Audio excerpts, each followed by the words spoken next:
Shalom, saudara-saudari yang dikasihi Kristus. Jumpa kita pada kesempatan ini melalui renungan harian GKI Kuitang.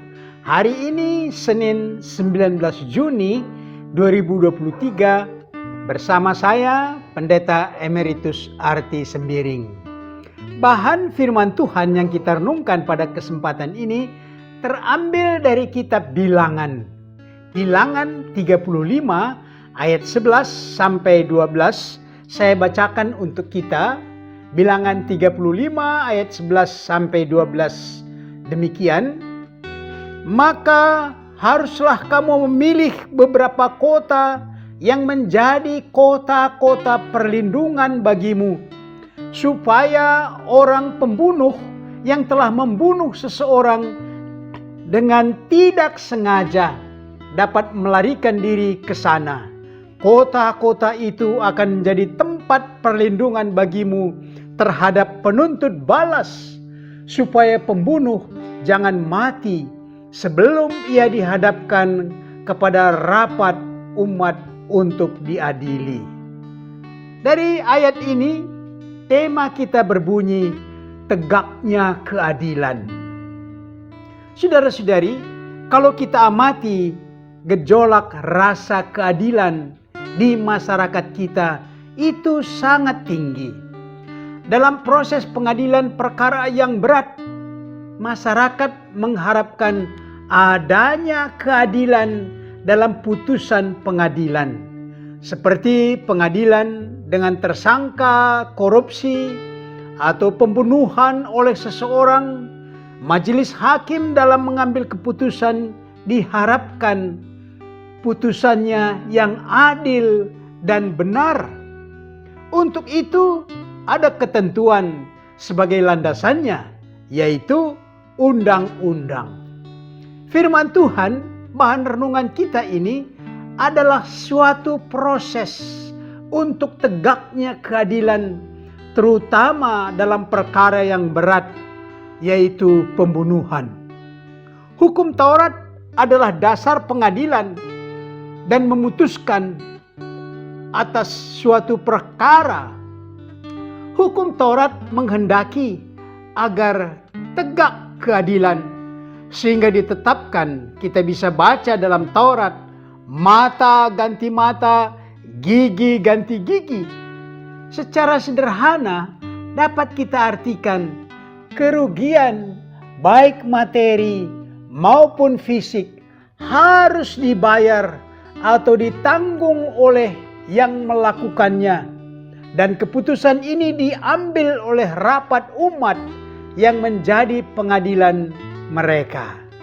Saudara-saudara, namun ada kejadian yang menyebabkan seseorang terbunuh atau mati dengan tidak sengaja, tidak ada maksud niat untuk membunuh atau menciderai seseorang yang menjadi korban itu.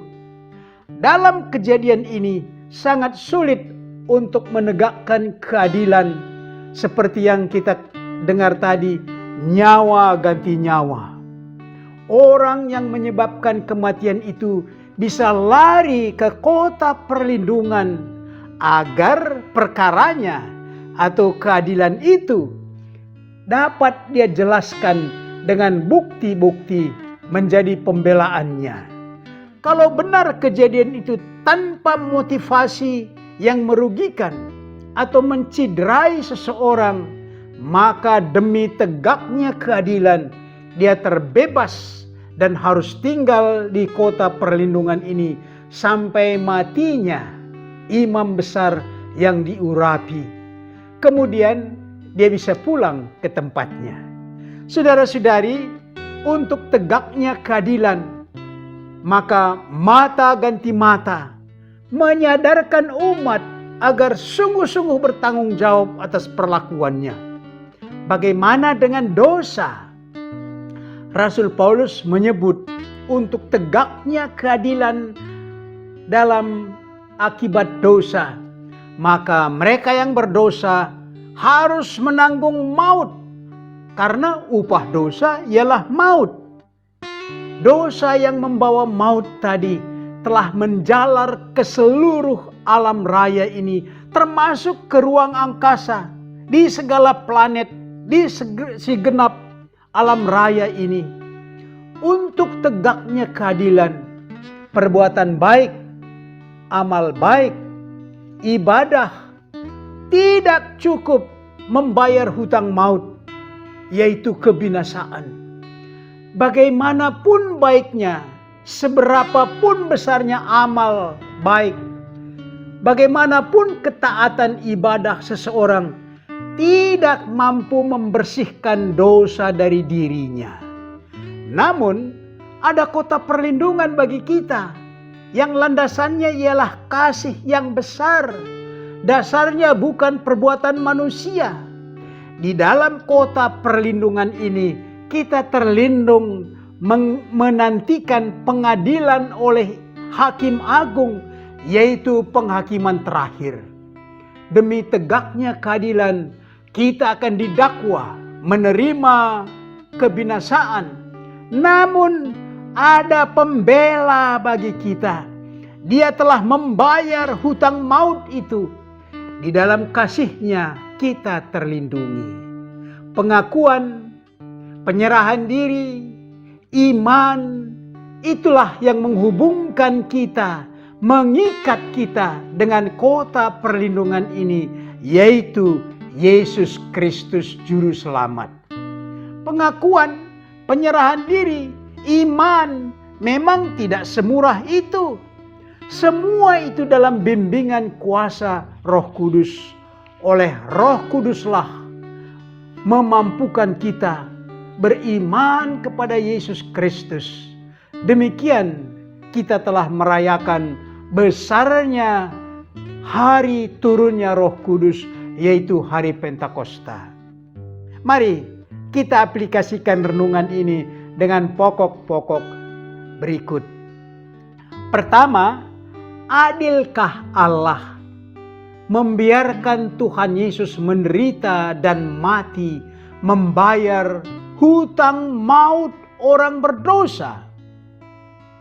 Yang kedua, maukah Anda ambil bagian dalam menegakkan keadilan, mengalahkan maut itu? Yang ketiga, kalau Anda setuju bahwa keselamatan karena iman kepada Yesus Kristus, maka untuk apa kita berbuat baik? Mari berdoa. Bapa Tuhan Yesus Kristus, kota perlindungan bagi kami, terima kasih kami dalam naungan-Mu untuk mendapat keselamatan. Pakai kami memberitakan berita keselamatan ini. Roh Kudus memberi kuasa bagi kami. Itulah kerinduan kami dalam Yesus Juru Selamat. Amin.